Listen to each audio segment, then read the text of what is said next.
All right, welcome everybody, and thank you for joining us. I'm your host, Zen Garcia. This is Secrets Revealed here on Truth Frequency Radio, and I hope that all of you are doing well and find yourselves in good health and well being. We will be continuing our Genesis Revisited series. And Rob, are you there, brother? Yes, I am. Zen, how are you? I'm doing good, man. And how about yourself? Oh, man, I'm completely wrecked right now. Oh, uh, no, why? man, I hired this 26-year-old kid to whip me back into shape, and this kid's Uh, torturing me, man. Like, he had me doing, this week we did 3 sets of 60. So it was like, go as high of weight as you can, do 20. Rest for 5 seconds, drop 20 pounds, do 20. Rest for 5 seconds, drop 20 pounds, and do another 20. And then rest for a couple minutes and do it all over again 3 times. Like, nice. dude, Wow, that's awesome. yeah, it was chest and back on Tuesday and legs and shoulders today. And like, so my whole body's just like, dude, what are you doing? You're gonna be beefy, man, when we Ooh. see you in September. Yeah, yeah, maybe so. Looking forward to that, by the way. Yeah, That's gonna be cool. Uh, yeah, myself as well. And it seems most people are gonna be coming. There are a couple that um, possibly might not be able to attend, but for the most part, most people will be there. And then we'll have a couple of other speakers that will fill in for those that do not show up. And so, yeah, looking forward to it. And a lot going on, a lot, has happened. It seems like every week when we come together, there's just more insanity. yeah, I saw that bombing that happened recently. Right, in Lebanon. Yeah, my friend Marty Martin sent me. It looks like, I don't know if it's infrared footage or something, but Oh, wow, it really? shows somebody was shooting. I guess it was on fire first or something, but Yeah. it clearly shows a missile coming in right before that second explosion, that massive explosion. My son had told me that as well. Yeah, I just saw it like, I don't know, 20 minutes ago. Um, yeah, I'm not following all of that so much, so I don't know a whole lot about what's happening. Uh-huh. I've just seen a few things here and there on Facebook, but yeah, you're right. I mean, it's like every time we get together, there's something else crazy going on in the world. I know. I mean, it's just nonstop. And I mean, not just, kind of regular uh, daily occurrence, but just really significance. I mean, this is like, 9/11 for the Lebanese people. And Hmm. I haven't seen the footage that you're talking about, but we did a show last night about the about this whole thing, and my son had mentioned seeing something of that nature as well. And so, wow, that's kind of surprising because without a doubt, there are two explosions. Everybody was focused on what was happening with the regular fire, and if that was whatever the chemicals or, the warehouse, whatever. And then this happening, it certainly seems to have been uh, a very high grade explosion with the mushroom cloud and then the repercussion blast that sent shockwaves out 20 kilometers and shattering all the windows in that area. It's unreal. Crazy. Yeah, very much so. And so, it just whoever was responsible certainly seemed like an attack to me.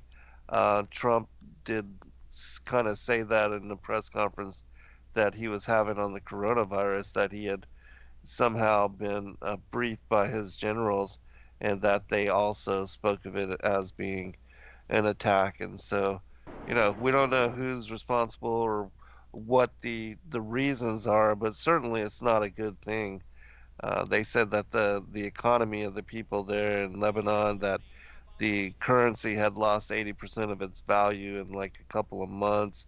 They can't even get money out of the banks, and 85% of the economy was sustained as imports that came in through the port there, and that is all leveled and all destroyed. And so there's going to be a lot of suffering and a lot of just uncertainty with regard to the people there. It's very unfortunate. Yeah, I'm trying to share it here for the viewers on YouTube right now. The video that was sent to me. Let me see if I can rewind it here. Shows the fire, and then a missile comes flying in from the top left, and then boom. Wow. Pretty crazy stuff, man. Yeah, and and a lot of people are saying that, that as far as, because it looked to me like some of the tests that were done in like White Sands, Hmm. the whatever atomic blasts or whatever, and a lot of people say that those kind of weapons don't exist, but certainly this looked like something in similarity. The event, the unfolding, and the aftermath. I don't know what it was, what kind of explosives, what kind of missile, but it caused massive devastation and destruction, and it's just and you got to feel for those people. And it said that also, and we'll move on from this in a short bit, but that this was a huge Christian population, Mm. as far as the Lebanese people, that there's a big Christian minority or portion of the people there in Lebanon. They speak, some speak English, and they do, follow the faith as far as, being disciples and servants unto Christ and the Most High, and believing in the cross. And so that's another unfortunate aspect of all of this. But I hate to see anybody suffer. And Yeah, I hear you, man. We've talked about it for years. You, myself, many others. We study eschatology. We look at events that are prophesied to happen, and right, I think most of us have believed that it was going to happen in our lifetime. And I think, frankly, I think the way it's written, that people have assumed it was going to happen in their lifetime since the time of Christ. right, The amillennialists and the preterists and people who point to 70 A.D. would show that these people clearly believed that these prophecies were prophetic for their time, and I'm sure when they saw the temple being completely destroyed, such that not one stone was left upon another, they were fleeing to the wilderness, and just all the horrors that took place there. yes, And I read Matthew 24 and I read Luke 21, and I can get so far. I can get if you do like a checklist of the events that took place as we understand them from like the writings of Josephus and other people outside of Scripture who documented the events. You can kind of do a checklist, when you're reading like Matthew 24, Luke 21, and go, yep, yep, yep. But I just get to a certain point where I'm like, nope, I don't. right, Where I don't see yeah, where that happened in 70 A.D. And then when yes, you get to Revelation, and what I tried to do a while back was I started doing like an Excel spreadsheet where I would take New Testament prophetic statements and put them on the right column, and then if I could find Old Testament prophetic statements that I thought were parallel, I put them on the left. And uh-huh, there's just way too many, in my opinion, that don't fit anything that has ever happened in human history so far. right, That's what has me believing that it's a future time. If you want to call it futurism or whatever, I don't care what you want to call it, but that there's a coming 7-year tribulation period, actually maybe a 20-year period, and when I believe it's in I think it's Jeremiah that says it's even the time of Jacob's trouble. That uh-huh, in his day, whether it was Jeremiah, whoever it was that wrote it, forgive me, I forget what the actual scripture reference is, but where that is in the prophetic writings, the person who wrote that and the audience who read that at that time would have not had a New Testament frame of mind because they weren't there yet. So when they said it's even the time of Jacob's trouble, they would have thought, well, what was the time of Jacob's trouble? mm-hmm, And Paul said that the things that happened in the Torah happened to them to serve as examples for us in his day, upon whom the ends of the ages have come. So, he clearly believed that they're in the end of the ages, and they believe that the Torah sets the precedence for the roadmap to understanding it. So if you do that, then, and I did it a while back, so I don't have all the notes in front of me, but, I think Jacob's trouble starts when he deceives his dad, Uh-huh. and then from there he's off and running, and then of course he wants Rachel, and he ends up working for Uncle Laban for 7 years to get Rachel, but then he's not. So you get the firstborn first, you get Leah, so you got to work another 7 years for Rachel. So then he works another 7 years, and the whole time Uncle Laban's jacking with him and messing with him, and he Jacob himself refers to it, the 20-year period of time that he went through, as the time of his affliction. And so affliction, trouble, same thing, synonymous. Uh-huh. Then when I saw that, I'm going, okay, so, Torah speaking, then the time of Jacob's trouble would be 20 years, not 3.5 years, not 7 years, but 20 years, within which I would contend the 7 years or 3.5 would be contained, in that period. So, Right. if we are in fact in the time of Jacob's trouble now, when did it begin? I don't know. I mean, I think all of us are speculating. I made a case back in 2013 that there were some very interesting with the tetrads and all that stuff going on. Yes, absolutely. And world events that were happening at that time that led me to believe that could be, and I say could be, the kickoff to the 20-year time period of Jacob's trouble. We're 7 years into that now, since 2013. So, I don't know. I don't know where we are on the timeline. I just, when you see nation against nation, that's ethnos against ethnos, rise against each other, nation against nation, kingdom against kingdom, certainly seems to be playing out. But I say that also looking back in history. I mean, the 20th century, dude, there was some real serious crap happening in the 20th century. Uh-huh. I mean, when you look at World War I, just look at World War I alone, and that's one of those, for many of us, it's almost a forgotten war. I mean, we had relatives that were in World War II, grandparents or whatever, Korean War, Vietnam War. Very few of us grew up with people who experienced World War I. So for many of us, it's kind of off our radar. We've read about it in school or something, but when I look back at what was going on in World War I, man, that was some horrific times. And then World War II, they amped up the horror.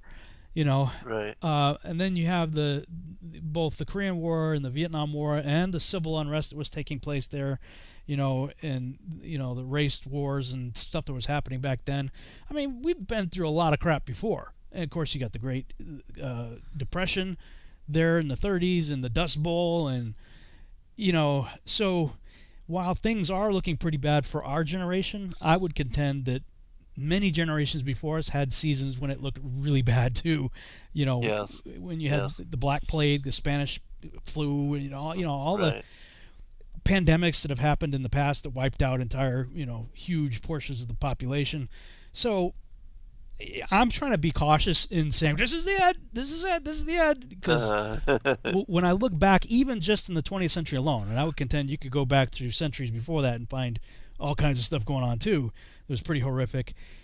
Let's face it, we've been living in horror since the garden. Right. Yes, absolutely. So I'm trying to be a watchman, as they say. I'm trying to be cautious. I'm trying to look at the signs of the times and put pieces together. I think with each event we get closer, but how close we are, I don't know. Right. I think our study right now of Genesis is helping too, because Yeshua said it would be as it was in the days of Noah. So yes, for me, I've got to not just look at the wars, rumors of wars, earthquakes. These are things that we've always had. Nation against nation, ethnicity against ethnicity, kingdom against kingdom. We've had that. What differentiates the end times from any other time in human history is the likening of it to the days of Noah, which in itself were unique times. So that's where I keep trying to redirect my focus, and that's where I'm getting ready for the Take on the World conference coming up. It's the end of this month. It's a virtual conference, so we're gonna have everything pre-recorded. I got like 200 slides and video in it right now. I'm like, dude, that's gonna be that's gonna be a 6-hour presentation. So, but what I'm trying to do is paint a really broad stroke version of the big picture, And Yes. going back to the garden, working our way forward to the time of Tower of Babel and the calling of Abraham. Because in my mind, the first 12 chapters of Genesis literally lay out the roadmap for us to understand the end times. And then when you get to the book of Numbers, I mean, that's like a play-by-play for me of what's going to happen in the tribulation period. I mean, you got 42 different cities that the Israelites went to. Coincidence? We got 42 months time period of tribulation.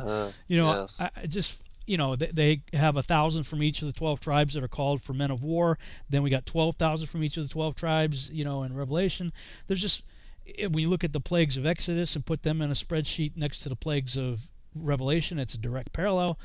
So Yes. for me, it's driving me deeper into the Torah to try to understand things from that perspective, as opposed to the standard eschatological Christian perspective that most people come at these events, from without looking at the Torah. Uh-huh.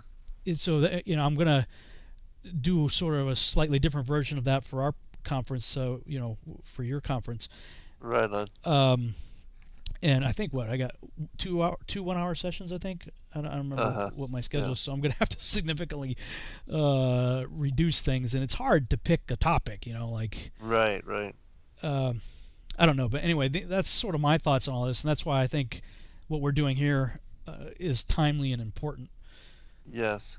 Yeah, I absolutely agree because looking and as you said, as in the days of Noah, it's very important to understand those times and to look at them and consider them. And certainly we are doing that at a level and a depth that I don't know that anybody else has really examined as many parallel accounts and brought forth as much information as we are on these particular topics. And going back, even just beginning with Genesis 6 and the fall of the angels, the sons of God, and the matings with the daughters of man. I mean, we're still, just 2 chapters in with regard to examining in detail, where we started from several weeks back now. But, again, I think it's a great blessing to many people that have never heard about all of these texts. And certainly I have, even today, some accounts with regard to Noah that I'm sure a lot of people haven't heard about, and that should add detail Hmm. to even the study and the understanding of what Christ is alluding to with regard to, looking back at the beginning. And even with Isaiah, when he regards and says to look back to Genesis for understanding on the creation. And so we're Yeah. kind of doing that in looking back at the early, as far as the patriarchs and the prophets and what they went through to get to where they, uh, and what they went, as far as what they had to overcome. And we're seeing that in the parallel with regard to the end of days. And so, yeah, I think this study is very relevant, and especially since, Take on the World and also with our conference, the End Time Mysteries Revealed, it fits right in with all of that. Hmm. Yeah. I'm trying to find what I was looking at a couple of days ago. I'm going through different things to figure out what I'm going to talk about. I mean, ultimately, I'm going to be going over things I've already talked about, but trying to bring in new insights into it as well. Uh-huh. Um, and it was, I want to say, it was in Isaiah. I thought it was in 15, but maybe I'm mistaken. Um, but it was talking about when the Assyrian abused us in Egypt, and the context was the Exodus. And oh man, let me see if I can. I might have to look for it during the break, but because I just did a keyword search for Assyrian, but I'm not finding it real quick here. But anyway, it was almost a passing reference. It's like you blink, you miss it kind of thing. But it was Uh-huh. when the Assyrian afflicted us in Egypt, and the whole context was the Exodus, and I came across an article Chuck Missler was writing about how it was saying, when it says a different Pharaoh arose that didn't remember Joseph. Yes. And he was saying, like, look, one of the prerequisites for running a country is knowing your country's history. you know, and seeing as that at the time of the Exodus, that was only about 150 years by the time Moses is born. It's like 200 years ago or less. It was less than 200 years to the time of Joseph. It's 215 years from the time Joseph is sold into slavery to the time of the Exodus. So, and in that time period, Joseph, ruled and reigned as like a, second in charge, and the house of Jacob comes down there, and so they lived like that for an extended period of time until a Pharaoh arose that did not remember Joseph or did not know him. And so, he was saying, Chuck Missler was talking about, like, what nation, has a leader that doesn't know its own country's recent history? I mean, that'd be like us not knowing, who the president was 100 years ago. Right. And so, I mean, or even like not knowing about Abraham Lincoln, for crying out loud, right? I mean, we're going back to the Civil War here, right? 1800s. I mean, everybody in America, for the most part, knows that story. So what's the deal here? And he was saying, well, if it was an Assyrian that came into the land of Egypt at the time and took over and then set himself up as the Pharaoh, then he wouldn't have known that history. And so it makes a lot of sense. And he was pointing to that scripture, which I can't seem to find right here off the top of my head. But there's certainly, if you just do a keyword search for Assyrian, you're going to find quite a number of references with regard to the Assyrian and Egypt. Kind of side by side, you'll see Egypt and Assyrian. So all that to say, Nimrod was an Assyrian.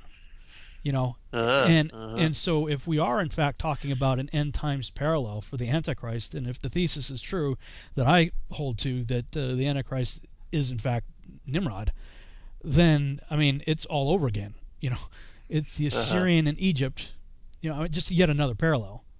Right. So now I'm not thinking about Joseph Gregory Hallett or anybody else as a candidate for the Antichrist. It reaffirms some of the earlier research that I've been known for talking about.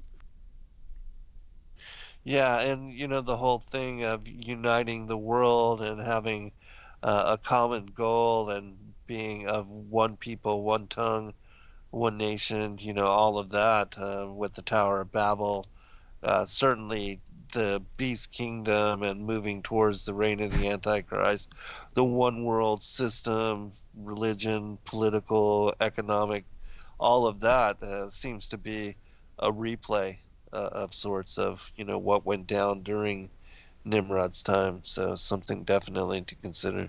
I found it. It is Isaiah 52:4. It's 52. I was thinking it was 15. It was 52. Isaiah 52:4. For thus saith the Lord God, my people went down aforetime into Egypt to sojourn there, and the Assyrian oppressed them without cause. Oh, right on. Isaiah 52:4. Yeah. Excellent. Well, we've got just about 3 minutes before break, and so we'll definitely go into it afterwards. But was there a specific something that you wanted to read from? No, nothing. Nothing much more in regard to what I was just talking about. Although there was something that I saw Zach Bauer posted something from 2nd Esdras chapter 7. He lost his wife. I think it was last year or fairly recently. This year, I forget. Fairly recently, his wife died, but and he's still obviously going through the grieving process. And he posted something today from 2nd Esdras. He said, this gives me great comfort, in my time of mourning. And it was what happens to you after you die, laid out like point blank. I don't know if you've ever looked at it. I've never looked at it before. I mean, it seems like I've read the Esdras, 1st, 2nd Esdras, quite some time ago when I was intrigued with the Apocrypha, but it was a long time ago. So I don't really remember any of it. So I went back and he just quoted a few verses from it, like 75 through 100 and something. And so I'm like, well, I'm going to go back and read the whole chapter. Wow, what a chapter. Yeah, it's an incredible book. Wow. One of my favorites. Yeah, it's making me want to go like really study it, because And my understanding is Esdras is just a derivative spelling of Ezra, so that this is actually the prophet Ezra writing this. And wow, I mean, you talk about overtly messianic. I mean, it's talking about, when my son comes and does this and does that, and like, wow, pretty hardcore. But I mean, it reads very Enoch-ish, where he's being shown a whole bunch of stuff about what happens to a person, whether where the saints go and where people who don't regard the commandments go, and what the judgment that awaits them. And wow, I mean it's just like 150 something verses, I think. Very detailed. Yes, very detailed. And you're right, it goes into the millennial age and all of that as well. All right, we'll be right back, everyone.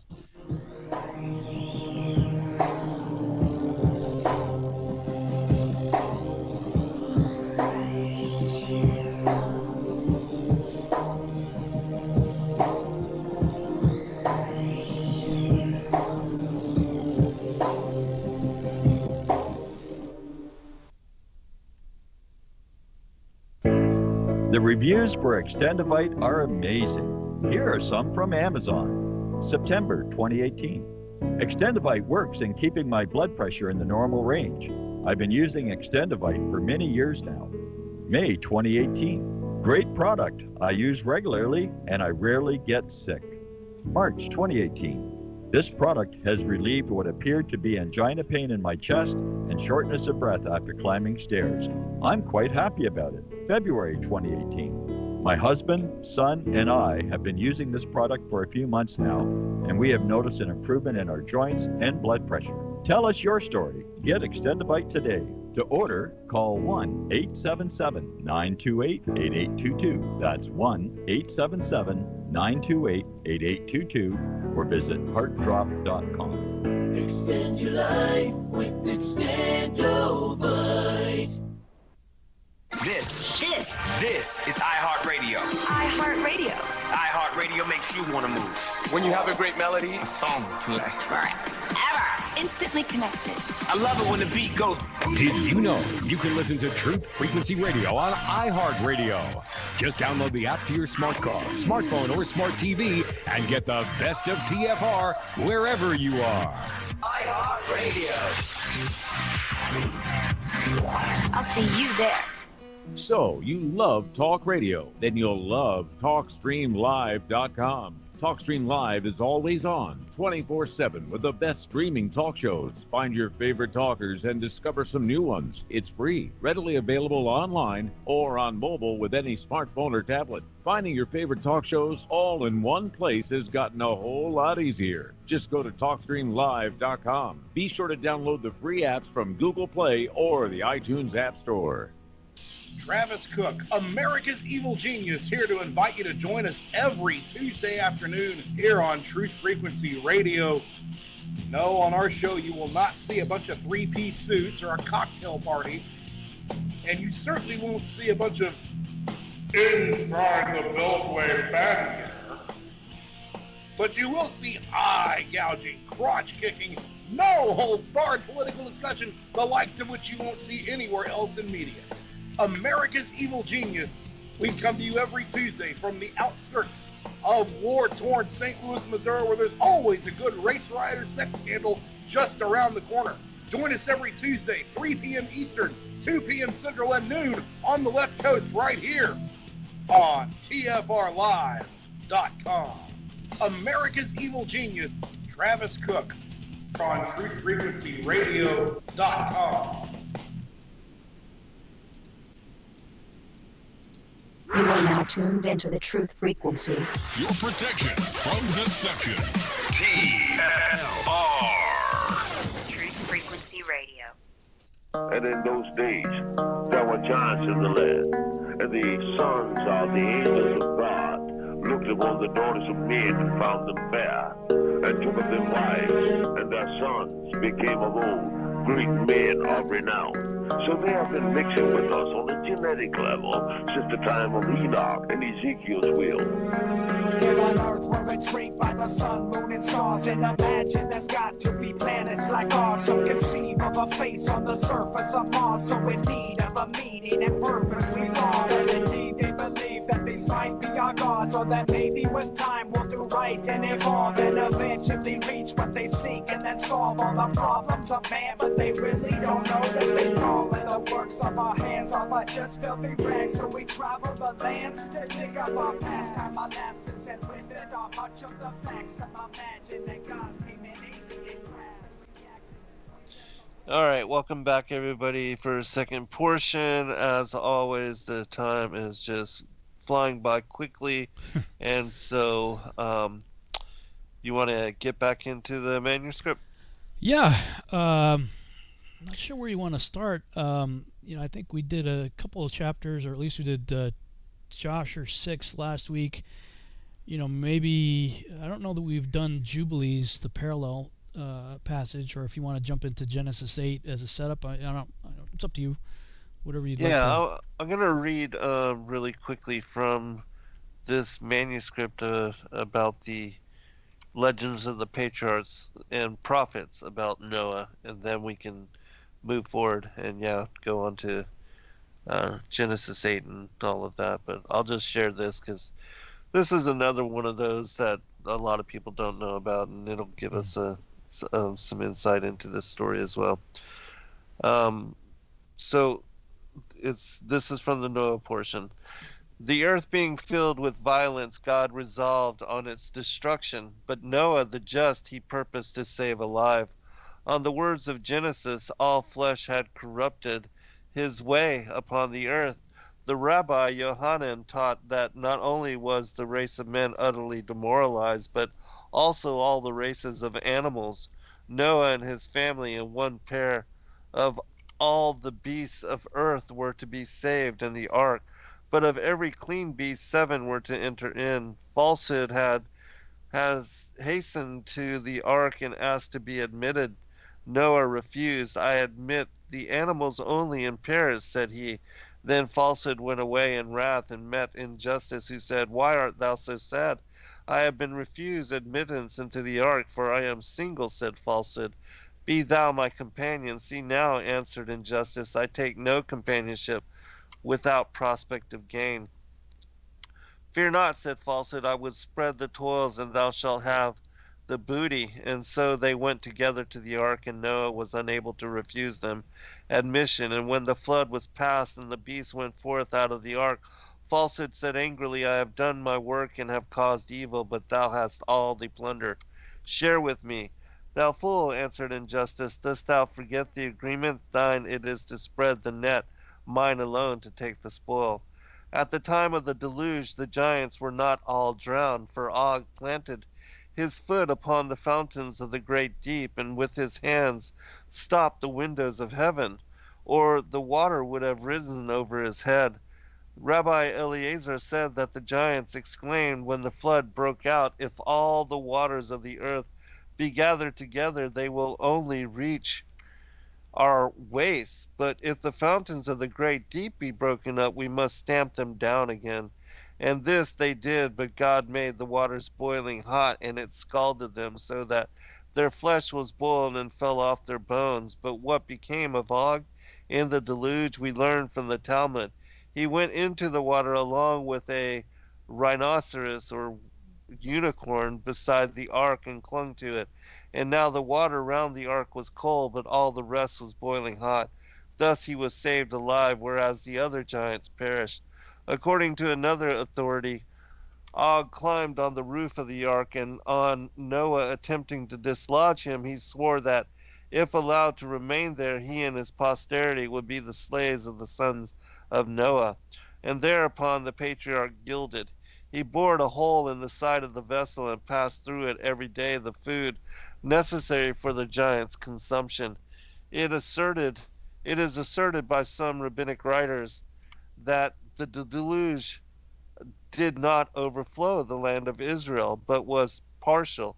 Some say the Holy Land was alone left dry, and a a rhinoceros had taken refuge on it, or a unicorn, and so escaped being drowned. But others say that the land of Israel was submerged, though all agree that the rhinoceros unicorn survived without having entered the ark. And they explain the escape of this in this manner. Its head was taken into the ark, and it swam behind the vessel. Now the rhinoceros is a very large animal and could not be admitted into the ark lest it should swamp it. The Rabbi Yanai says he saw a young rhinoceros of a day old, and it was as big as Mount Tabor, and Tabor's dimensions are 40 miles. Its neck was 3 miles long, and its head half a mile. It dropped dung, and the dung choked up the Jordan. Other commentators object that the head was too large to be admitted to the ark, and suppose that the only tip of its nose was received. But as the ark swayed on the waters, Noah tied the horn of the rhinoceros to the side of the vessel, lest the beast's nose should slip off in a lurch of the ark. All this is from the Talmud. Let us now turn to some of the Muslim legends of Noah. Noah built the ark with our assistance and that of the angels, following the knowledge we revealed him, and we said to him, speak no more in behalf of the sinners, they shall be drowned. And whilst Noah was building his ark, all those who passed by mocked him. But he said to them, though you rail at me now, the time will come when I shall rail at you. For you will learn to your cost who it is that punished the wicked in this world, and reserves for them a further punishment in the world to come. I'm going to stop here and just bring one more something from the Perkdi Rabbi Eleazar, and then we'll move on in story. I had read about how the angels had helped previously, but I'll skip down a little bit more from that portion.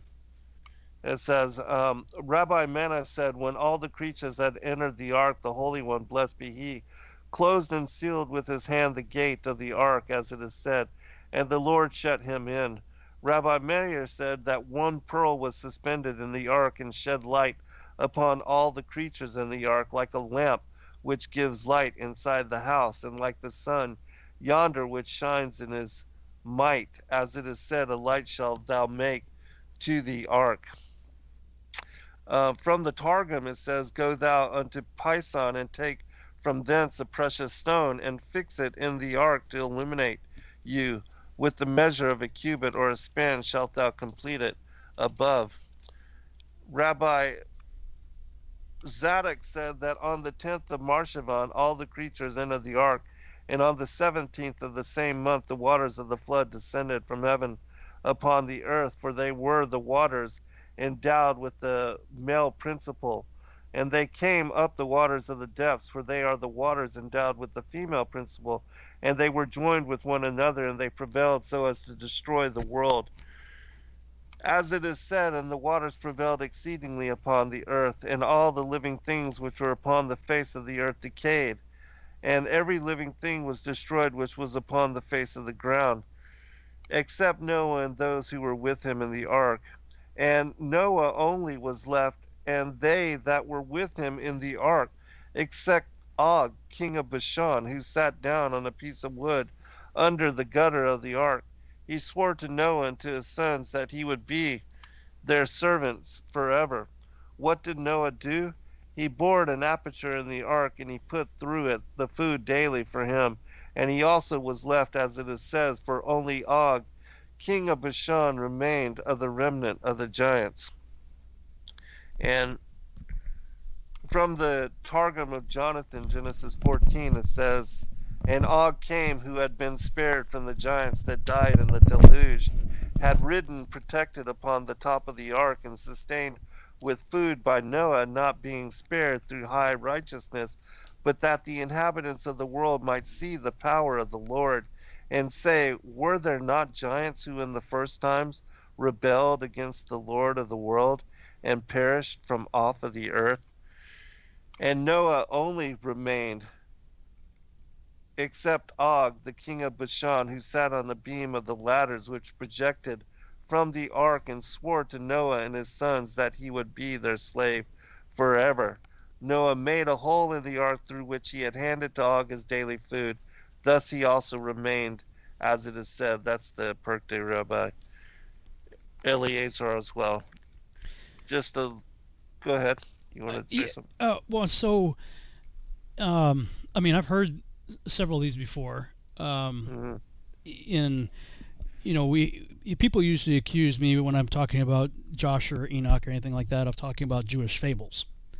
And I would differentiate certainly Enoch and Joshua, and probably I would put Jubilees in there also. I would differentiate those from Jewish fables. But I mean, some of the stuff that you're reading there would, in my mind, fit the category of Jewish fables. Yeah. I'm looking at, like, I've got the timeline, the world chart of world the wall chart of world history, and I'm looking from the time of the Exodus, 1, 2, 3, 4, 5, 6, 7, 8, 900 years. So the Exodus, according to this timeline, is about 900 years after the flood. So, how old would Og have to be, first of all? The size that they describe him as, plugging up the water.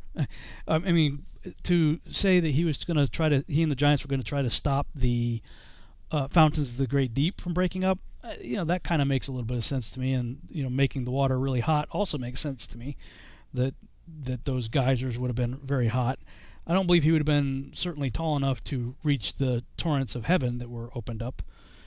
And for him to be hanging on the ark for a year during the flood really seems to stretch it for me. And the size that we are given of his bedstead when we read the Torah, I mean, he's only 15 to 18 feet tall, conservatively speaking, when people convert the length of the cubits that are given there.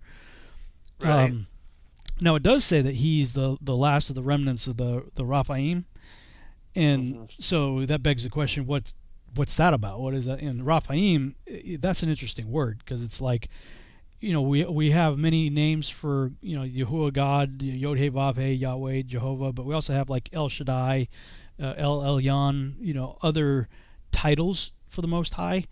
One of them being Jehovah Rapha, and Rapha meaning my healer, God my healer, and Raphaim having the same root word. It has this connotation of healing and even resurrection from the dead. So when they're talking about the Raphaim, those are also understood to be giants, throughout the Torah, right, when they reference them. So it's almost like they're the living dead ones. I have these images in my mind when I look into the definition of the words of them being like almost like zombies.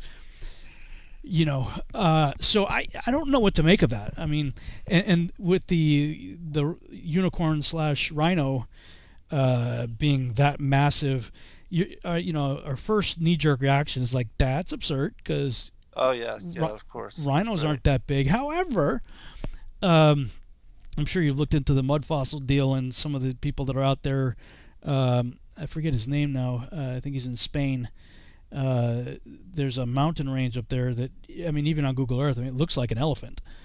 And right, yeah. It's a whole mountain. Yeah, the Elephant Island, right? Yeah, and this guy has gone into, there's various caves in it, and I guess he understands anatomy, and was showing how, well, if this is an eye socket, because that's what it looks like it would be, positionally on the mountain if it was an elephant. There's a cave there that looks like it, if it was an elephant, it would be an eye socket. He said, well, if it is an eye socket, then there should be other openings for, nerve endings and things that would, feed into the eye socket, and looking at the anatomy of an elephant, figuring out where these various holes would be in the skull, and finding that there are, in fact, holes in the mountain that very closely or almost exactly match anatomically what would be in a skeleton. So he's making I don't know how I would phrase this other than to say interesting correlations. That, I mean, you really do have to step back and go, that is interesting. And right. Michael Tellinger, when I got to sit down and talk with him a bit at the Contact in the Desert conference last year. He's got books out now talking about, various rocks that, people are finding that, that's not a rock, that's a petrified heart, or a kidney, human body part, or not human, or animal, human, or various some kind of body part. Yeah, that it's petrified soft tissue organs, right? And other people start to look around like, okay, well, if this is a heart, then there should be a hole here for arteries or what have you, and compartments of the heart and whatnot. And when you look at the rock, you're like, well, sure enough, I mean, it's got the various compartments of the heart. It happens to have a hole right where veins and arteries should be. So in that regard, I think, I mean, and there's stuff in that you can't even tell anymore whether or not you're looking at something real or if it's CGI. Yeah. So, I mean, knowing how easy it is to create stuff with software today, when I see a mountain range that just so happens to look like a person laying on their side, I don't know, unless I was physically there, I'm not going to believe it. If I was flying in an airplane looking down and it looked like a person in a fetal position from above, then I might be like, and I took a picture with my iPhone or something, looking out the window. Okay, then I would probably go, well, that's really interesting. Otherwise, I don't know what to make of some of the things. I do believe things in the pre-flood world certainly got massively bigger than what we have today, but some of the sizes that we read about are just crazy. And so when I hear what you were reading earlier, I tend to classify those in the Jewish fable category. Yeah, I agree. Because there are, even in books of Jewish lore, stories of Og and the flood that account this whole kind of same thing. It's not an uncommon story. Right. And, even reading these, I'm not in any way asserting that this, is factual or anything. Yeah. I do find it to be interesting. But, even the whole narrative of Jasher and when Moshe goes up and fights against Og and even Sihon, it says that Og lifted up this huge mountain, and he had to jump up and slice him on the back, I guess, of what was his Achilles tendon, and that caused him to fall, and then this mountain to collapse on top of him. But he's, said to be of large stature in that particular text as well. Maybe not as big as what is asserted here, but and I'm not, it's difficult to believe, the size and the assertions of the giants, and certainly the 3,000 ells and 450 feet tall. It seems absolutely unbelievable. But as you said, with regard to the mud fossils and some of that work and some of that information, and people looking at Google Earth and looking at these different mountains and landscapes, and how it seems to even some look exactly like giants, some of the mountains, because I've had a lot of people send me a lot of pictures from, and you don't know, of course, you don't know what's photoshopped and what is factual, what is truthful, but I've seen even like the Elephant Island and other mountains that look like horses, and even toads and mushrooms and all kind of just weird items, things, pre-flood creatures, things that look like golems or trolls, or things of that nature as well, and they seem all to be petrified and turned into the rocks and the landscape. And like what you're saying with Tellinger, Roger over there at Mud Fossil University, he also is saying that a lot of what we see in these preserved petrified rocks and things are the same thing, old body parts in some manner. Yeah, I mean, I think for these people, in biblical times, storytelling is not something new. Like the Epic of Gilgamesh. when I was looking into the Epic of Gilgamesh, I've got a book, Myths from Mesopotamia, Oxford Press, by Stephanie Daly. And in the, I think it was in the preface or introduction or something, she's talking about how there are multiple versions of the Epic of Gilgamesh. And what she was saying is, like, look, I mean, they didn't have an in-flight movie, you know. They didn't, when people were caravanning and going on journeys, especially people of nobility, you know, they would hire the Shakespeare of the day, you know, the best orator they could get to go to entertain the troops, so to speak, you know. Right, and any good orator is going to know his audience, you know. So a lot of times you'll find the story changes based on where it was told, because the narrator is customizing the story to fit, you know, the region that they're in, and, you know, maybe incorporating things to, you know, spice up the story a bit. And so that's why you have different versions of it. So, you know, in literary scholarship, I don't know too many people that take the Epic of Gilgamesh to be a word-for-word factual event, so much as a stylized narrative, probably based on historical event. And I would say it's probably based on the life of Nimrod, who was certainly a man of renown. I mean, he was the king of the world when we get to Genesis chapter 11. So the idea that many stories could have been embellished and elaborated on related to him is more than plausible. And likewise, when you think of characters like Og of Bashan, you know, who clearly was a pretty substantial character of the day, because they make quite a big deal of it, you know, about the defeat of him. And when they finally get into Canaan, when they get to Jericho, you know, it was Rahab, you know, she's like, we've all heard of you guys, you know, you know, we know what you guys did, you know, you guys took down Og and, you know, Sihon. And so, you know, the idea that these guys could have been embellished to be much larger than life, so to speak, is more than reasonable. But when we think about the 3,000 elves deal, I mean, if you accept Josephus, who says, you know, the Nephilim were what the Greeks called the Titans, then, you know, the first generation angel-human hybrid Nephilim being the Titans, well, I mean, in their myth, you know, Kronos and the like, the Titans, they got that big. I mean, they're even depicted in, you know, Percy Jackson and the Lightning Thief movies and Wrath of the Titans movies. You know, they depict them as a 450-footer. So, you know, all we can do is say, look, I didn't write it. All I could do is comment on it. You know?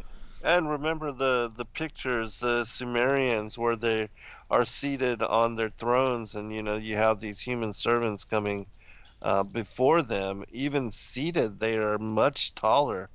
And I think these servants come up to what, maybe knee or chest level, but for sure. So that has to be based on something as well. Yeah, I'm with you. And it's, you know, the Egyptians certainly have plenty of, you know, tomb paintings and whatnot showing, you know, dudes sitting down. And you say, well, maybe it's perspective, right? Maybe the king and queen are in the foreground and the people are in the background. And except for when you see the pictures of, you know, them holding a dude in their hand, or, you know, or a dude standing on their knee, you know, somebody fixing their hair on a stepladder kind of thing or whatever, you know. You know, you either have to believe that they're talking about little people, leprechaun type people, or, you know, fairies or whatever, or we're talking about giants being serviced by regular sized people. But I mean, you see the same thing in the Sumerians, and you know, many different cultures depict that. The depiction of Gilgamesh with the lion that looks like a little kitty cat. Yeah. Well, I mean, that you know, I if he is in fact Nimrod, you know, that places him in the, you know, roughly 10-foot ballpark, which I would say is probably reasonable. You know, if that's a full-size lion, you know, he's in the 10 or 12-foot ballpark. And you know, when it comes to the Antichrist, people got to realize that he's called a beast. Okay, and that's the word therion. And my friend Peter, who grew up in Greece, speaks Greek fluently. I asked him one day, I'm like, dude, if I called you a therion, what did I just say? What did you hear? He said, well, that'd be like you called me a werewolf or something. I'm like, really? And he said, yeah, it's not the same word in Greek that you would use for, like, to describe a horse or cow, a beast of burden kind of thing. It's something different, corrupted, freaky, I mean, he's the kind of guy I don't usually tell. He has no dog in the hunt, so he has no idea why I'm asking the question. I just say, hey, dude, what's therion mean? What, if I called you that, so he just gives me the answer, So I mean, yes, there are bad and evil people in the world, but I mean, this character is called a beast, a therion, a werewolf, kind of thing. So it makes you think of Nebuchadnezzar as a type and shadow. I mean, the dude became a beast. Right. Yes. There's something going on there. Yes. Yeah. Mm-hmm. Yeah, and then just with regard to the mythology and even to fairy tales and lore and fantasy, there seems to be some kind of truth behind all of it. As to how much and what exactly, nobody really knows. But considering in reading a lot of the extra biblical materials, again, we're gaining insight into even the meaning of as in the days of Noah. So want to go into chapter 8? Genesis. When we come back from break. Flying by, dude. All right, we'll be right back, everyone, for second half.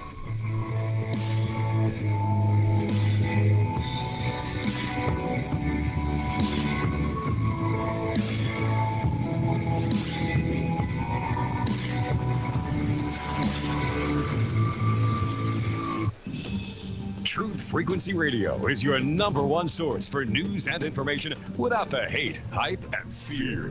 We're proud to feature cutting-edge programs like The Christopher Everard Show, The Covert Report with Susan Lindauer, Enemy Within Radio with Tom Barnes, Freaky Friday with The Woo Crew, The Gematria Effect with Zachary Hubbard, America's Evil Genius with Travis Cook, Phoenix Rising Radio with Phoenix, Quantum Connections with Lucky, and dozens more. Did you know you can listen from any telephone by dialing 641-793-7117 or call into your favorite show toll free at 833-TFR Live.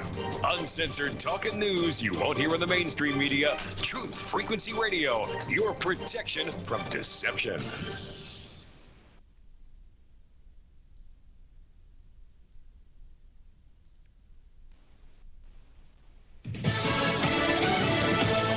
Staying on message, I'm Lisa Lacera, Fox News. President Trump again dismissing the idea of another round of lockdowns to stop coronavirus hotspots. Lockdowns have big consequences in terms of drugs, in terms of family, in terms of depression and suicide, in terms of so many other problems that are caused and not good for the kids. And they don't learn the same at a computer as they do when they're in a classroom. Dr. Anthony Fauci with the Coronavirus Task Force has said schools should aim for in-person learning in places where there are no flare-ups and if they can put measures in place to keep students and teachers safe.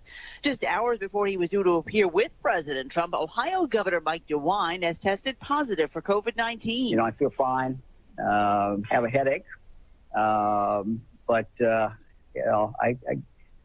I get a lot of headaches throughout my life, so a headache is not anything that unusual. So besides that, I feel well. DeWine was tested as part of the protocol for people who might have close contact with the president. DeWine is now in quarantine.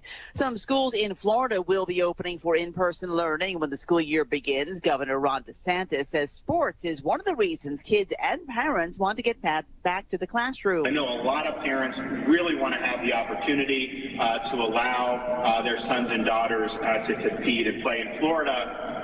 But the Florida Education Association has filed a lawsuit against the governor and other state officials, claiming the order that mandates kids go back to school unless health officials say not to is unconstitutional. The U.S. military sending aid to Lebanon after the blast in Beirut earlier this week that killed at least 135 and injured 5,000. A cargo plane loaded with food, water, and medical supplies has arrived from Qatar, and two more expected in the next 24 hours. America's listening to Fox News. This is Truth Frequency Radio. The wicked ones obviously under heavy Masonic influence.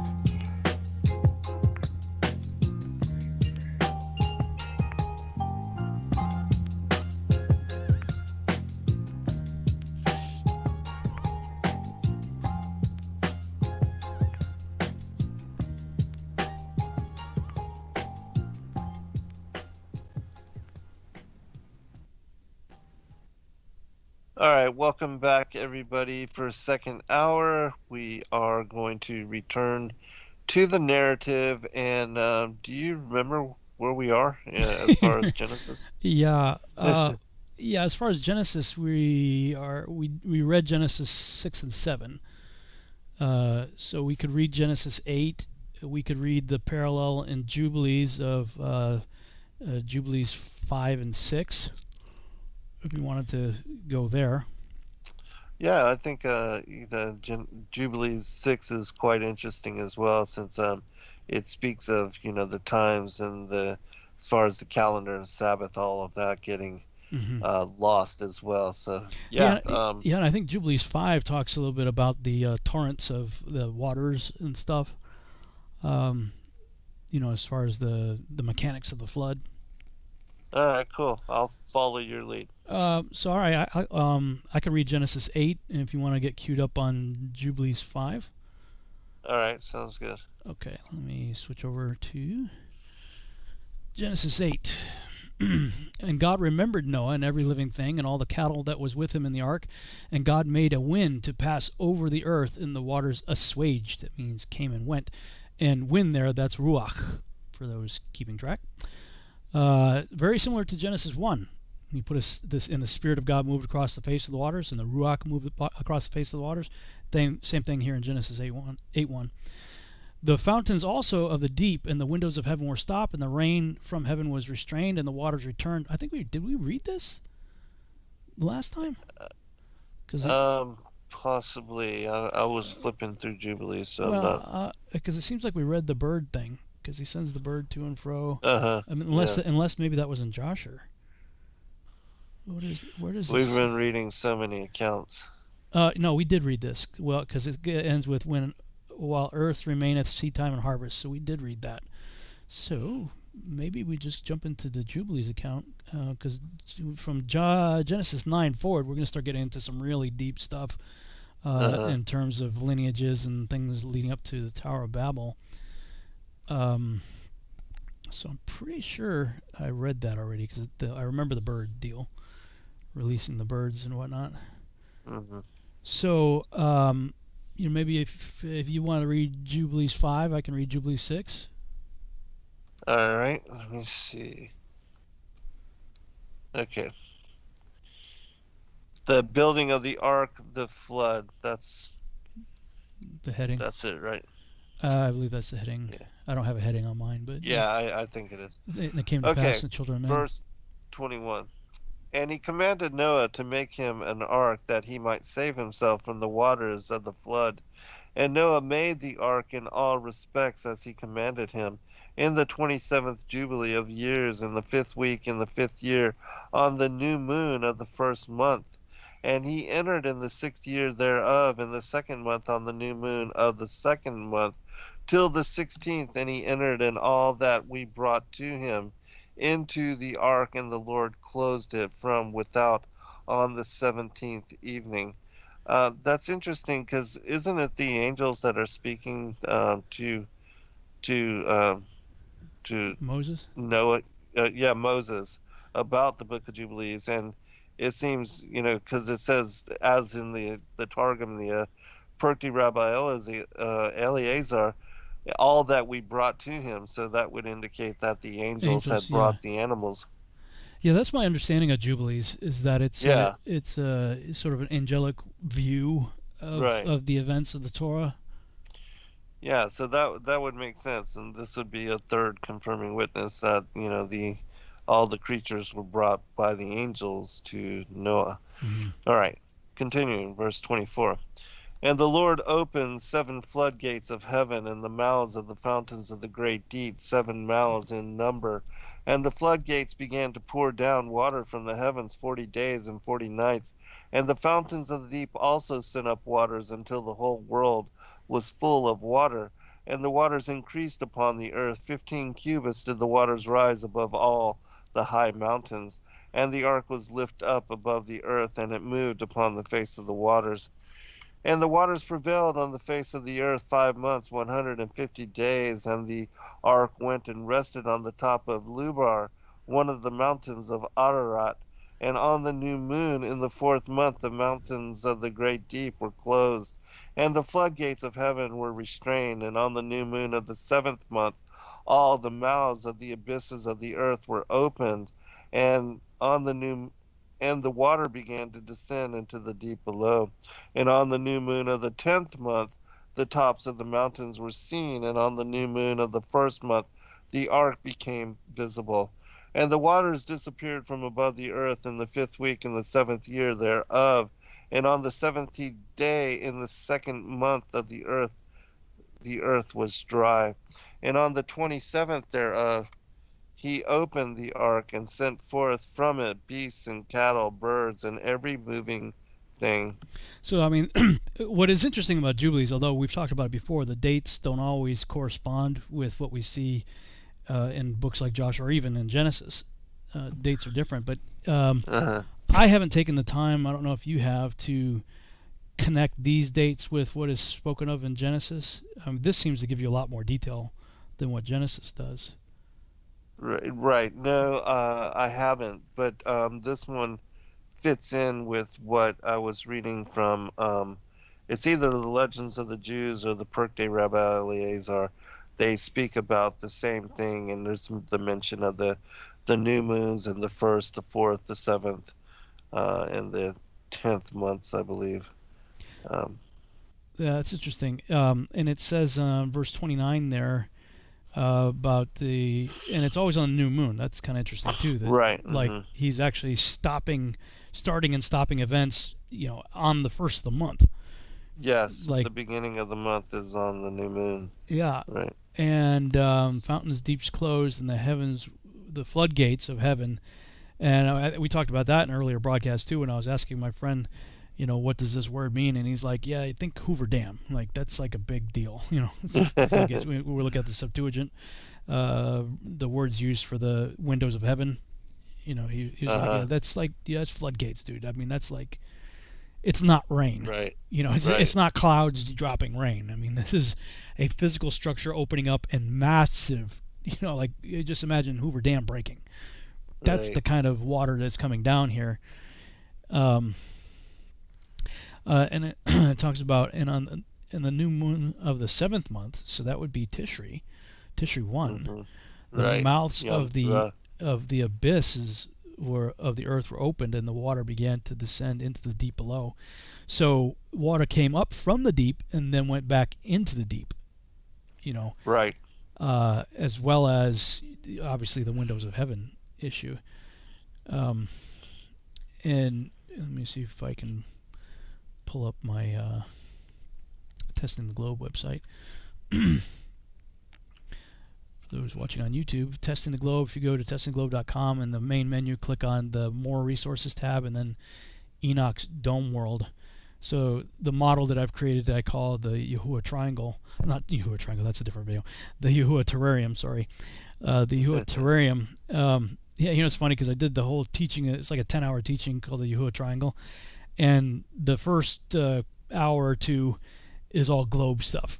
And that was December. That was December 2014 when I did that. And then 4 or 5 months later, all of a sudden, nope.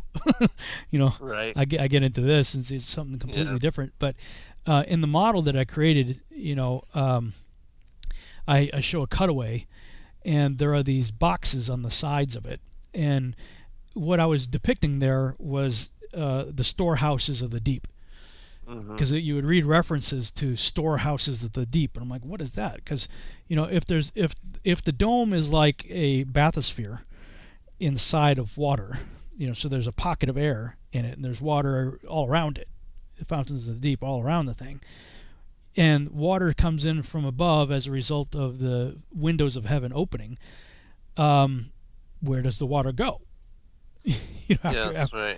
And so I envisioned they would go into the storehouses of the deep, that there would be these other compartments through which the water, that was filling the container could be pumped into, So for people who are wondering what those boxes were, that's why I created those, is because of that, and because of references like what we just read. that the abysses of the earth were opened and the water began to descend into the deep below. Right. Speculation, admittedly, this is just, as an artist, this is what I see in my head when I read these. Yeah, and it does say in some of the parallel accounts of just, the dry land being elevated above the sea level in the creation week when I did the book on the firmament, that the earth was porous and that there are many cavities as well, and also lakes, and water that are part of the interior of the earth. And so these kind of things are, and that the earth was described as like being a sponge as well. Mm-hmm. Yeah, interesting stuff. Mm-hmm. So I can read chapter 6 if you want. Yes. Unless there's anything else you want to comment on in the Jubilees, chapter 5. No, because chapter 6 also makes mention of, and kind of brings forth, according to the heavenly tablets, the timings of the flood in similarity as this. So we can, comment then. Okay. And on the new moon of the 3rd month, he went forth from the ark and built an altar on that mountain. And he made atonement for the earth and took a kid and made atonement by its blood for all the guilt of the earth, for everything that had been on it had been destroyed, save those that were on the ark with Noah. And he placed the fat thereof on the altar, and he took an ox and a goat and a sheep and kids and salt and a turtle dove and the young of a dove, and placed a burnt sacrifice on the altar, and poured thereon an offering mingled with oil, and sprinkled wine and strewed frankincense over everything, and caused a goodly savor to arise, acceptable before the Lord. And the Lord smelt the goodly savor, and he made a covenant with him that there should not be any more blood to destroy the earth, that all the days of the earth, seed time and harvest, should never cease. Cold and heat, summer and winter, and day and night should not change their, scroll it up here, order, nor cease forever. And you increase ye and multiply upon the earth, and become many upon it, and be a blessing upon it. The fear of you and the dread of you I will inspire in everything that is on earth and in the sea. And behold, I have given unto you all beasts, and all winged things, and everything that moves on the earth, and the fish in the waters, and all things for food. As the green herbs I have given you all things to eat. But flesh with the life thereof, with the blood ye shall not eat, for the life of all flesh is in the blood. Lest your blood be and lest your blood of your lives be required. At the hand of every man, at the hand of every beast, will I require the blood of man. Whoso sheddeth man's blood, by man shall his blood be shed. For in the image of God made he man. And you increase ye and multiply on the earth. And Noah and his sons swore that they would not eat any blood that was in any flesh. And he made a covenant before the Lord God forever throughout all the generations of the earth in this month. On this account he spake to thee that thou shouldest make a covenant with the children of Israel in this month upon the mountain with an oath, and that thou shouldest sprinkle blood upon them because of all the words of the covenant which the Lord made with them forever. And this testimony is written concerning you, that you should observe it continually, so that you should not eat on any day any blood of beasts or birds or cattle during all the days of the earth. And the man who eats the blood of beasts or of cattle or of birds during all the days of the earth, he and his seed shall be rooted out of the land. And do thou command the children of Israel to eat no blood, so that their names and their seed may be before the Lord our God continually. And for this law there is no limit of days, for it is forever. It's not going to end at the cross. So they shall observe it all through their generations, so that they may continue supplicating on your behalf with blood before the altar every day, and at the time of morning and evening they shall seek forgiveness on your behalf perpetually before the Lord, that they may keep it and not be rooted out. And he gave to Noah and his sons a sign that there should not again be a flood on the earth. He set his bow in the cloud for a sign of the eternal covenant, that there should not again be a flood on the earth to destroy it all the days of the earth. For this reason it is ordained and written on the heavenly tablets that they should celebrate the Feast of Weeks in this month once a year, to renew the covenant every year. And this whole festival was celebrated in heaven from the day of creation till the days of Noah, 26 jubilees and 5 weeks of years. And Noah and his sons observed it for 7 jubilees and 1 week of years, till the day of Noah's death. And from the day of Noah's death his sons did away with it until the days of Abraham, and they eat blood. But Abraham observed it, and Isaac and Jacob and his children observed it up to thy days, and in thy days the children of Israel forgot it until ye celebrated it anew on this mountain. And do thou command the children of Israel to observe this festival in all their generations for a commandment unto them. 1 day in the year, in this month, they shall celebrate the festival. For it is the Feast of Weeks, and the Feast of First Fruits, and the Feast of it is twofold and of a double nature, according to what is written and engraven concerning it. Celebrate it. For I have written in the book of the first law, in that which I have written for thee, that thou shouldest celebrate it in its seasons 1 day in the year. And I explained to thee its sacrifices, and the children of Israel should remember and should celebrate it throughout their generations in this month 1 day in every year. And on the new moon of the first month, and on the new moon of the 4th month, and on the new moon of the 7th month, and on the new moon of the 10th month are the days of remembrance, and the days of the seasons in the 4 divisions of the year. These are written and ordained as a testimony forever. And Noah ordained them for himself as feasts for the generations forever, so that they have become thereby a memorial unto him. And on the new moon of the 1st month he was bidden to make for himself an ark, and on that day the earth became dry, and he opened the ark and saw the earth. And on the new moon of the 4th month the mouths of the depths of the abyss beneath were closed. And on the new moon of the 7th month all the mouths of the abysses of the earth were opened, and the waters began to descend into them. And on the new moon of the 10th month the tops of the mountains were seen, and Noah was glad. On this account he ordained them for himself as feasts for memorial forever, and thus they ordained.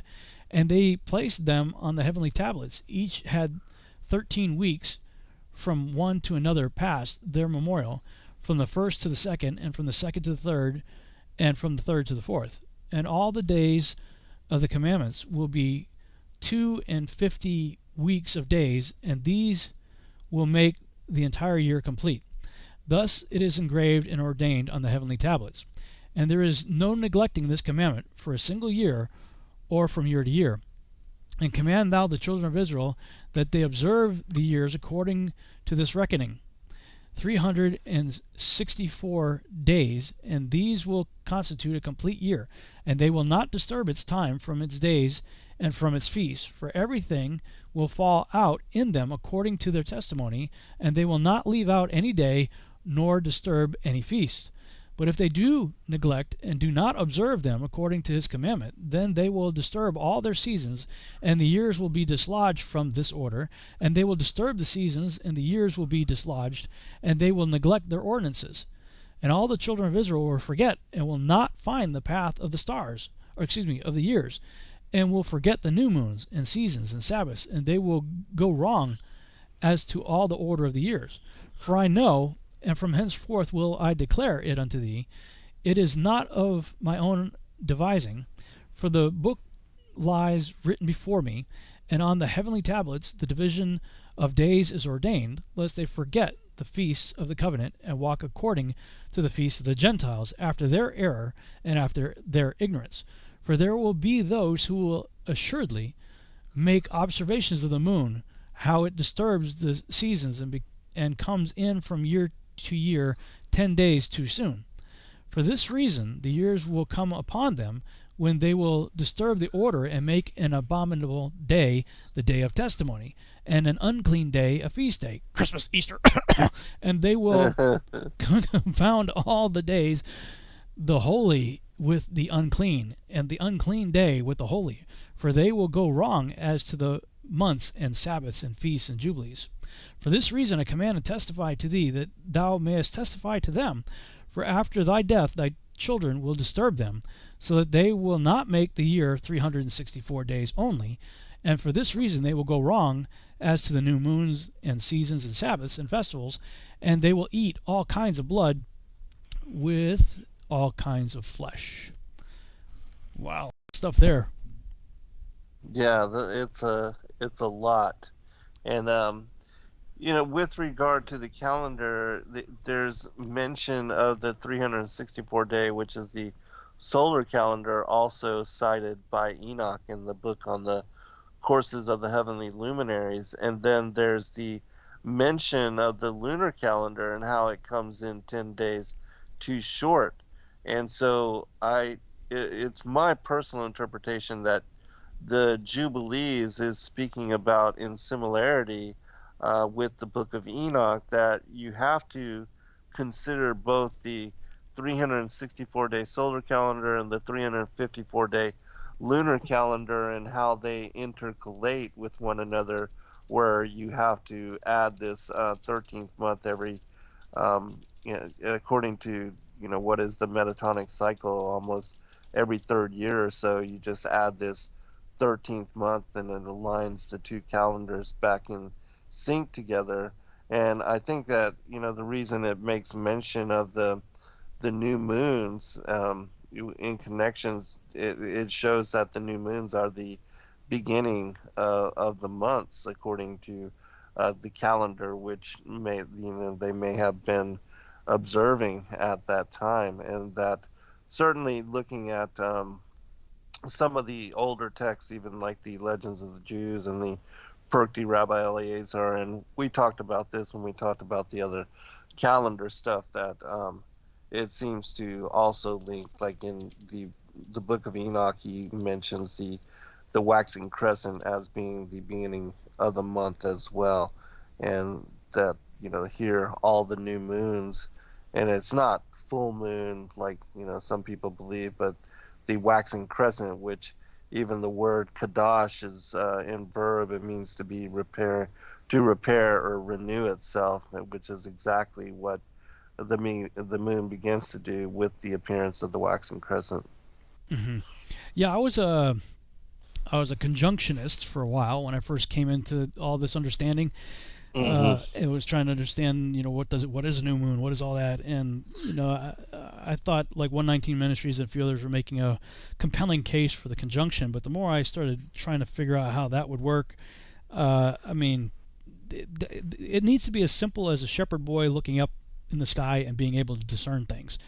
And seeing it, and seeing something which we can't with see the dark moon. Yeah, and you'd have to be a perfect mathematician that understands the cycles and how they all work, and when the exact precise moment the moon goes into conjunction, which you can't. Right. A shepherd boy, maybe an astrophysicist might be able to predict that, but just a shepherd boy walking around in the field is not going to be able to tell the times and stuff like that. And actually, I thought I had a pretty rock solid case on conjunction, but we had a guy come to our home fellowship that, like, his whole thing, like, with you and I, it might be Nephilim or biblical cosmology, this sort of our thing that we become known by.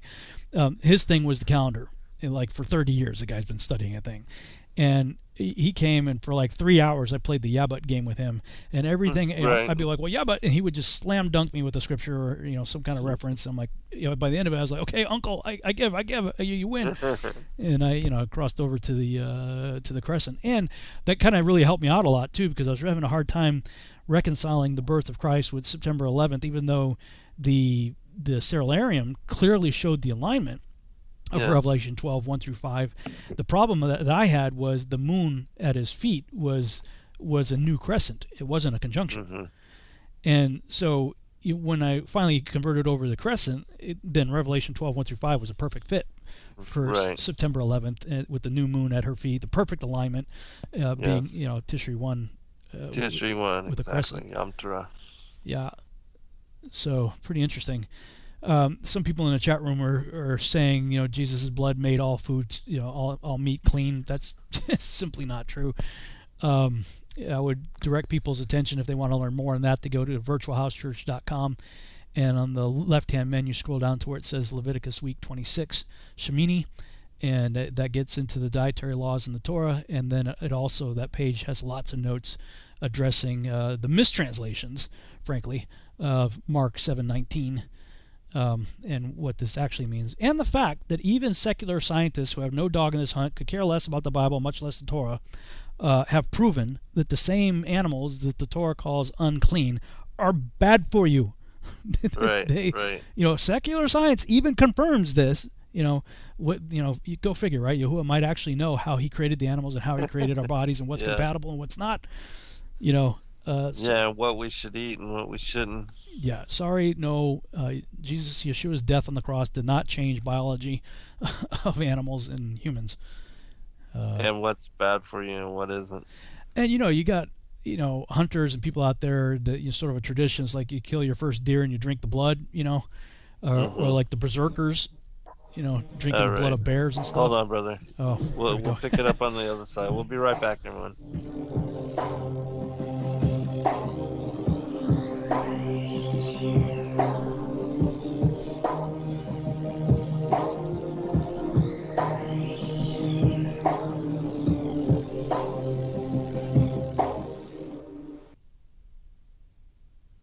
It's amazing how people have been raving about Aya Life all over Facebook.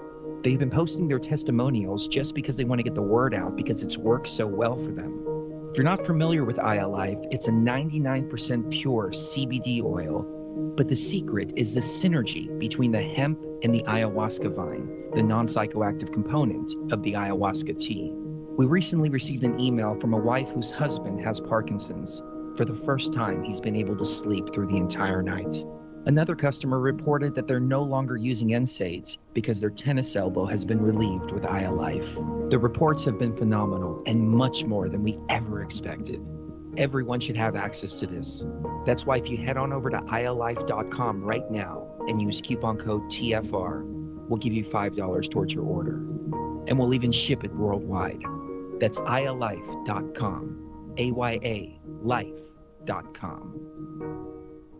So, you love talk radio? Then you'll love TalkStreamLive.com. TalkStream Live is always on, 24/7, with the best streaming talk shows. Find your favorite talkers and discover some new ones. It's free, readily available online or on mobile with any smartphone or tablet. Finding your favorite talk shows all in one place has gotten a whole lot easier. Just go to TalkStreamLive.com. Be sure to download the free apps from Google Play or the iTunes App Store.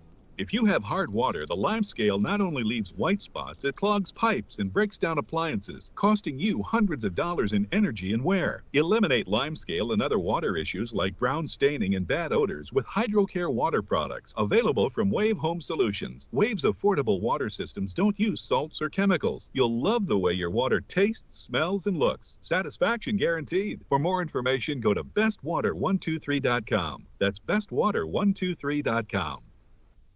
Once in a decade, a true story comes along that remembers the future. After 6 Amazon bestsellers, I have completed the epic Birth Trilogy, a true story of Earth. By reading the Birth Trilogy, you will journey with the characters from the origin of Earth to its final destiny, in a white-knuckle ride that combines the intrigue of Tom Clancy with the epic scope of Prometheus and Interstellar. You will learn more about the purpose of life, the mystery of death, and the true nature of your soul than you thought possible. The Birth Trilogy is now available on Amazon and Kindle. The audio version is a free bonus when you buy the paperback, so even if you're not a great reader, don't worry about it. I read it for you. Use the Amazon app today and buy the Birth Trilogy, spelled B-E-A-R-T-H, or search for my name. I'm Brooks Agnew.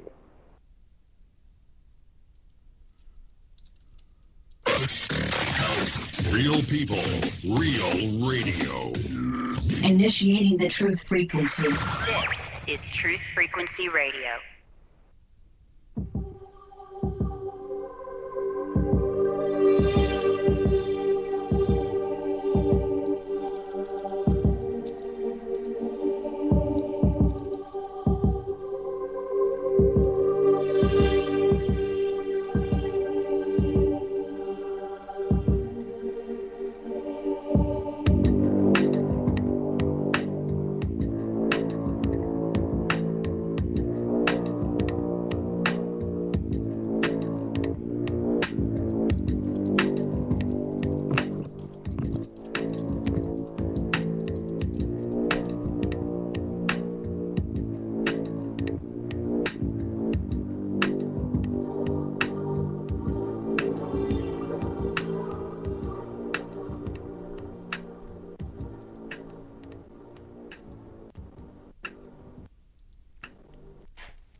God accorded permission to Noah and his descendants to use the flesh of animals for food, which had been forbidden from the time of Adam until then, but they were to abstain from the use of blood.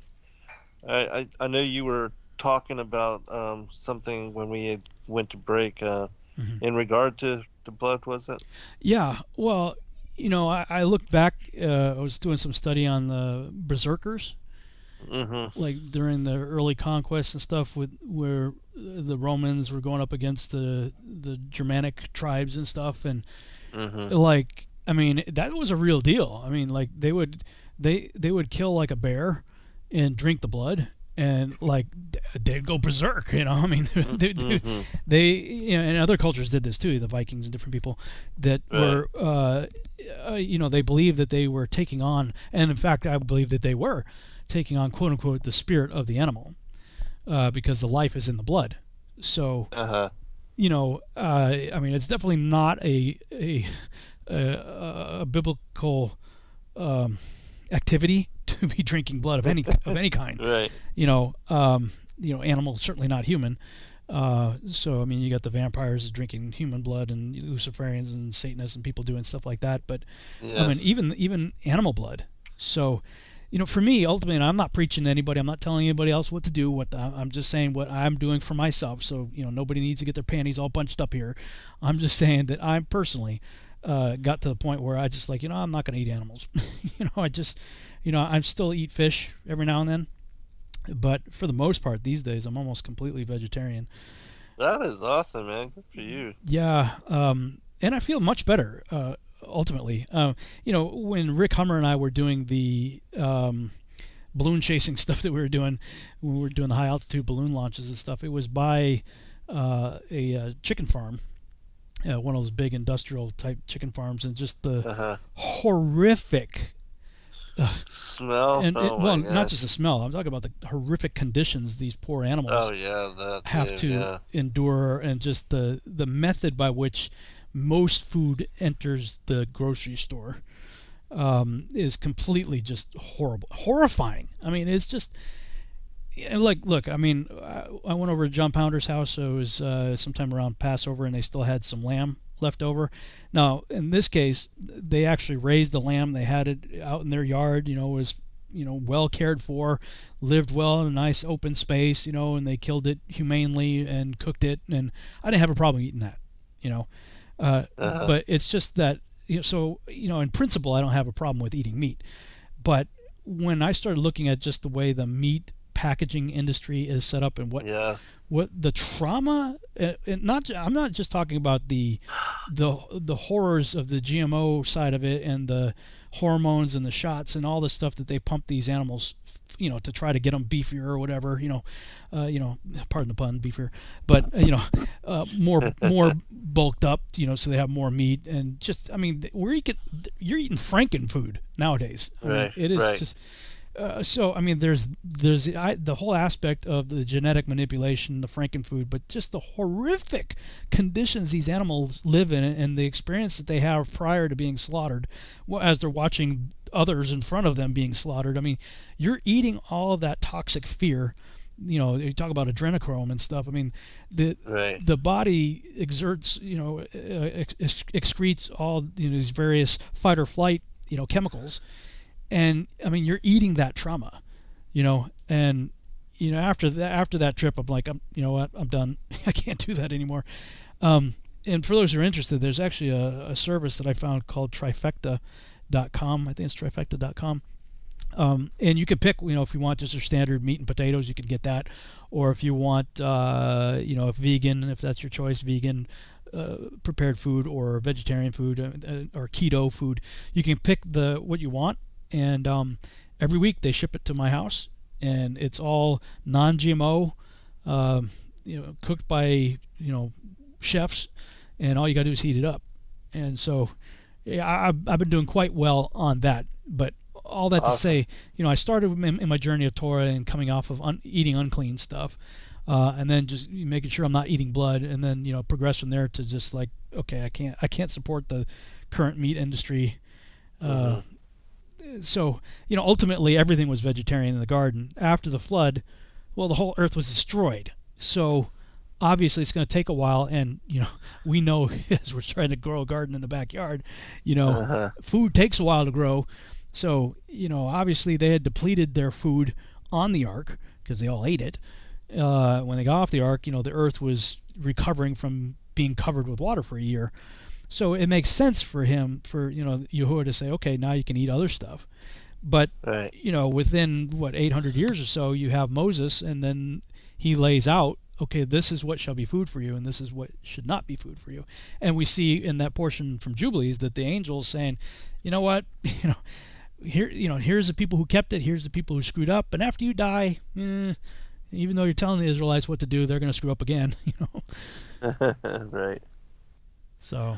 Well, that's really awesome. I've been trying myself to move towards that direction, but haven't fully made that transition. But I just recently saw it was a video about just superbugs, and it was talking about because of the conditions that the animals are raised in and how horrific and sickly they are because of those conditions, that they are just fed massive amounts of antibodies just to keep them alive, to the point where they can be slaughtered and then processed and then put into the market so that people can eat them. And how because of that happening, there are now viruses, bacteria, infections that are superbugs, and that the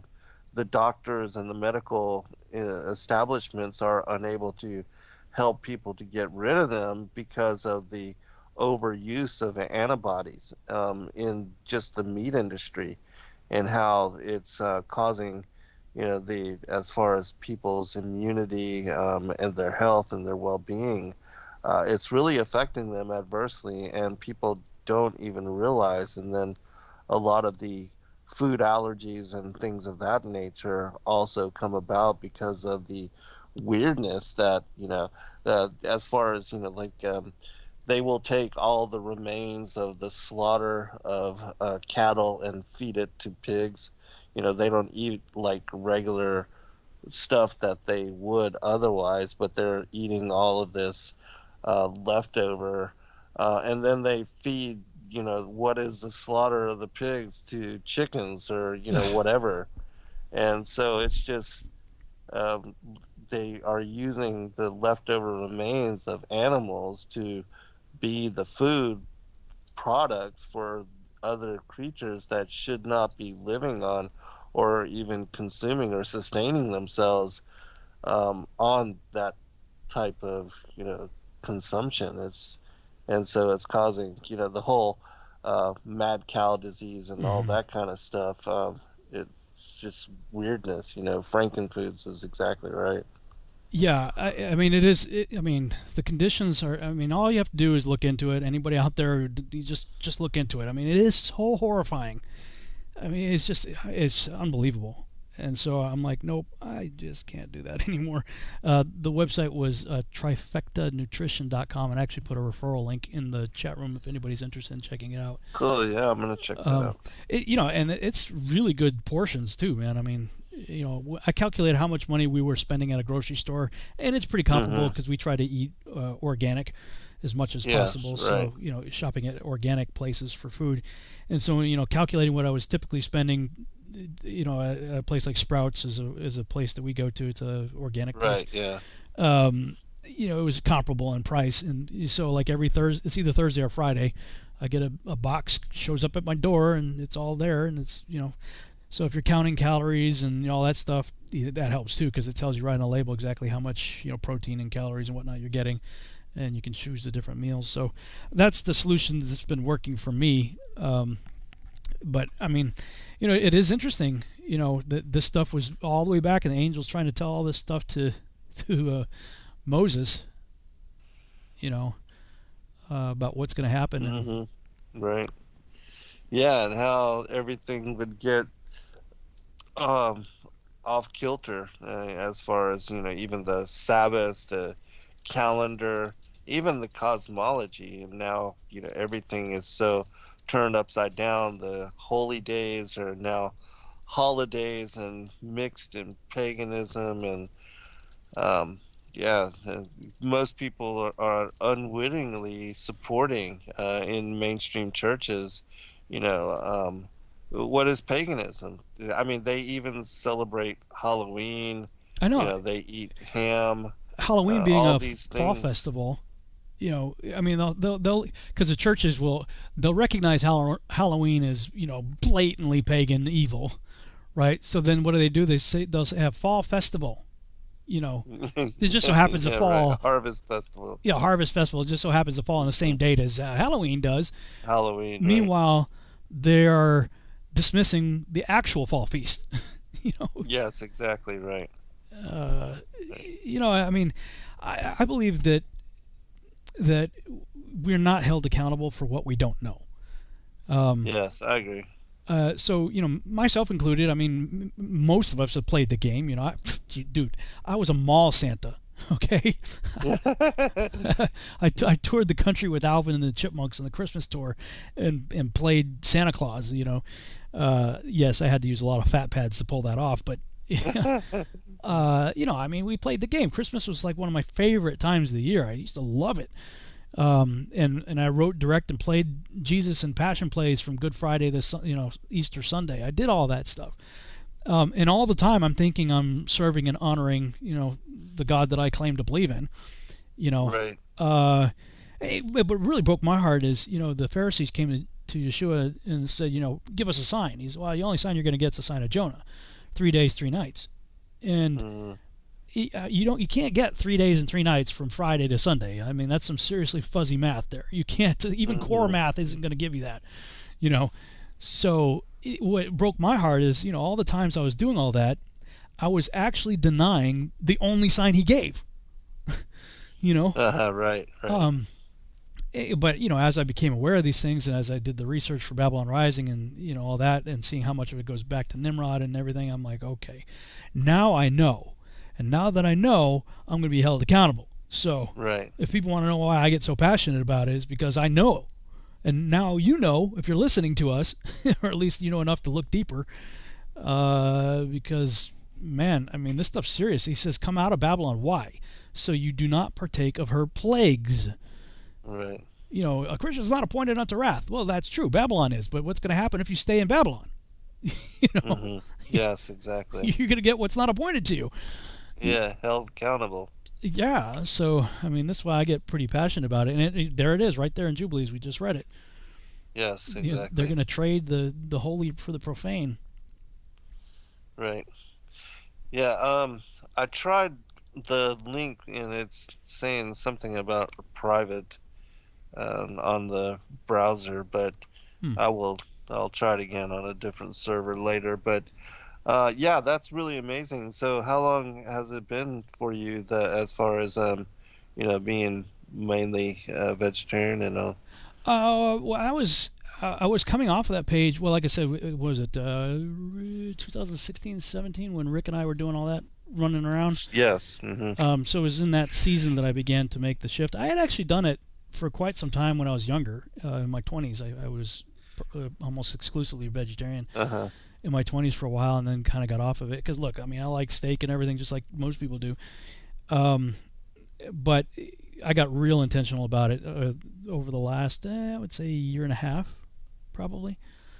The big question was because I was trying to get back in the gym again. I was like, how do I maintain what I need, in terms of proteins and calorie intake and carbs and all that kind of stuff to be able to do it. And actually, it was my trainer. He said, because I was getting burnt out real quick. I'd work out for a little bit, and within 20 minutes of the workout, I'm like, I've spent everything that I've eaten before, And he told me to eat sweet potatoes, and what a huge difference that make. Like typically I go to the gym after, within an hour or two after eating breakfast. So breakfast for me is eggs and what do you call it? Sourdough bread, and on days that I work out, sweet potatoes. And what a huge difference. Like, I saw like massive increases in the weight that I could push and the amount of endurance that I had simply by eating sweet potatoes ahead of time. So, I found it's a myth that you can only get enough protein from meat. Eating meat, right. I mean, what does meat eat? Yeah, exactly. I actually saw one of the strongest men in the world, who's apparently a vegetarian. They asked him, "How did you get as strong as an ox? Eating vegetables." He says, "You ever watch what an ox eats?" Right, exactly. Yeah. So it's definitely possible, and I haven't had any issues from it. So it seems like a better way to go. Mm-hmm. And with regard to the trifecta, their meals, the vegetarian meals are I like really them. good. Yeah, you can actually do like a la carte, so you can use their menu and pick stuff, or you can get their pre-made stuff. Ugh. So for a while I did a la carte, and then I tried their vegan meal plan, and it was pretty good. I liked it. But when I tried the vegetarian plan, they have a pre-made plan kind of thing, and they alternate it, so it's not the same every week. I actually really, really like it, and they use sometimes they use Beyond Beef, which is plant-based. Right. It looks and tastes like hamburger, but it's all plant, like pea protein and stuff like that. Which actually Chris and Liz had introduced me to at the Take on the World conference a few years ago. So yeah, man, I really like it. If you have a problem with the link that I put in the chat room, let me know. I'll send it to you in email or something. Yeah, if you would, I'd appreciate that. And I've been eating like the Morning Star stuff for a very long time, and the the plant-based as far as meat and all that, and I really like it. I mean, a lot of it you can't even tell the difference, and I actually like a lot of it better than what is real meat, and so it just takes getting used to and getting adjusted and making a point to try to do that. But I think a lot of people are trying to move in that direction and trying to eat more with regard to raw fruits and vegetables, and to supplement their diets with nuts and things of that nature, and that just eating too much meat is unhealthy. Eating meat with every meal, we're definitely not supposed to consume that much meat. No, people ask about, what about plants and this stuff? Well, I mean, this, as far as, GMOs and stuff like that, yes, I mean, there are plants that are being messed with and stuff, but at least here on Trifecta, they claim to be non-GMO, organic stuff. So, all I could do is take it for what they say. What else am I going to do, right? But, I mean, they claim to check all the boxes for those who are trying to eat healthy, and so, I mean, it works for us. And if you go to that link I sent you to that I put in the chat room, that takes you to their a la carte menu. And you can look at that and pick what you want of that, or you can click on the top menu and it says meals, and on that menu they have keto, clean, paleo, vegan, classic, vegetarian, and I landed on the vegetarian. Well, very cool. I am definitely gonna try it out, and certainly if it can, help us in helping me, move away from meat, because I've been trying to do that anyways, and so I think that would be the better way to go. And having good meals already prepared out there, that would save me the time, because I don't do all the cooking anyway. So well, it certainly is a time saver. I mean, Sheila and I, same thing. I mean, we're always on the go, busy. It's like all I do is open up the packets. The way they're packaged, it doesn't. I'll just be frank, it doesn't look all that appealing. It's just kind of all there in a package. All kind of mushed together. But man, she loves it. I love it. They taste good. So we use a toaster oven. We actually got that's what we do too. Yeah, I don't use the microwave or anything. We have one. Well, we got the EMF testers and all that kind of stuff. So we're always got the little test. It's like a little tricorder walking around. Like on Star Trek, testing stuff. And we had when Jake Grant and his wife were here, we decided to test the microwave, because they were like, "What's this thing doing?" We're like, "Oh yeah, it tests EMF," and we're like, "Yeah, let's see. I'll show you." And you had to literally walk like 20 feet away from the thing Wow. To get out of the sort of the danger zone of what that thing was putting out. Like, yeah, we don't use any of that. So what's that doing to you? I mean, you know. Right. Yeah, they're illegal in a lot of countries. You know, and, they don't allow them because they're dangerous to health, and a lot of people in our country use them for every meal. Everything. Yeah. Oh, that's just horrible. I mean, you're already eating crap food, and then you're putting it in a microwave. Right. It's like I am amazed at how resilient the human body actually is. Really. How much punishment we can take, you know, internally and externally. Like, man, it's bad stuff. Right. Yeah, we are killing ourselves out of habit, and yeah, like you said, the human body being resilient, it's amazing that it could put up with the things that we are, what we call normal routine every day. And so many people do live fast food and microwaves. That's the fullness of, you know, their cooking regimen. Well, yeah, and kids, you know, they say the most important meal of the day is breakfast. I know some people dispute that, but look, all you have to do is look into anything that has to do with fasting, and they'll tell you the most important food that you eat is what you eat right after you fast, and that's why they call it breakfast, breakfast, because you just fasted, you know, for 8 or 10 hours or whatever, you know, from the time you ate supper and went to bed and the time you wake up. So it's the first thing you should eat, and yet most kids are living on donuts and you know, sugar cereal. Sugar cereal, yeah. You know, food coloring sugar. Like our niece is staying with us, and she got this.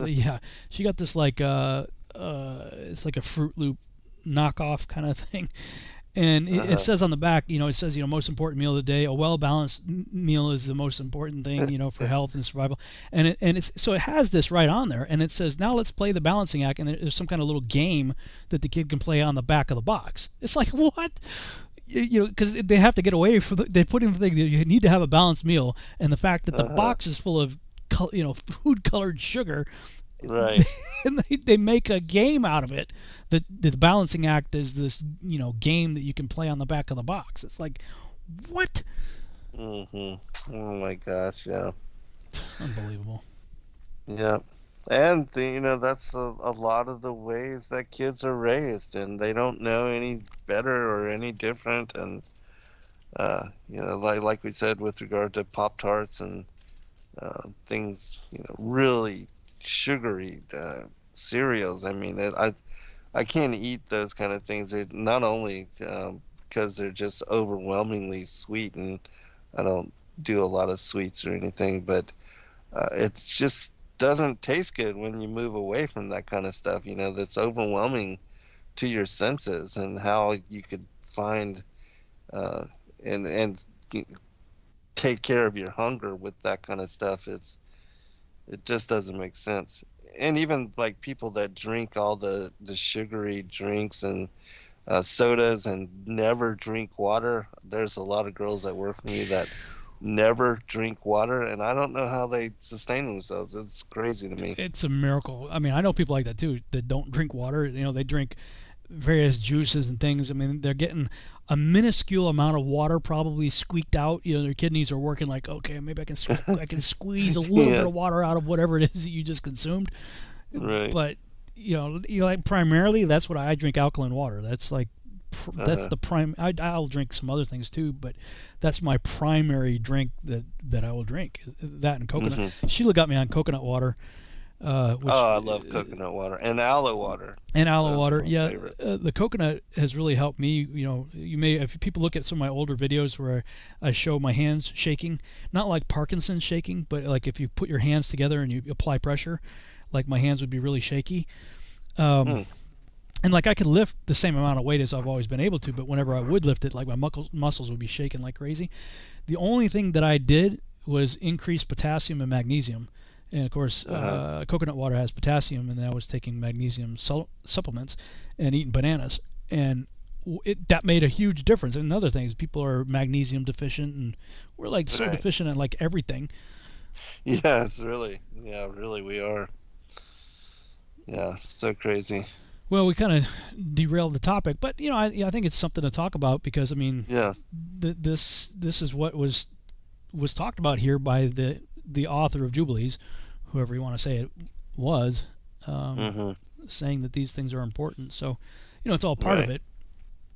When you think about why the flood happened in the first place, it was because of the corruption of all flesh. And like we talked about in the first half-hour segment of the broadcast, is that the last days would be like the days of Noah.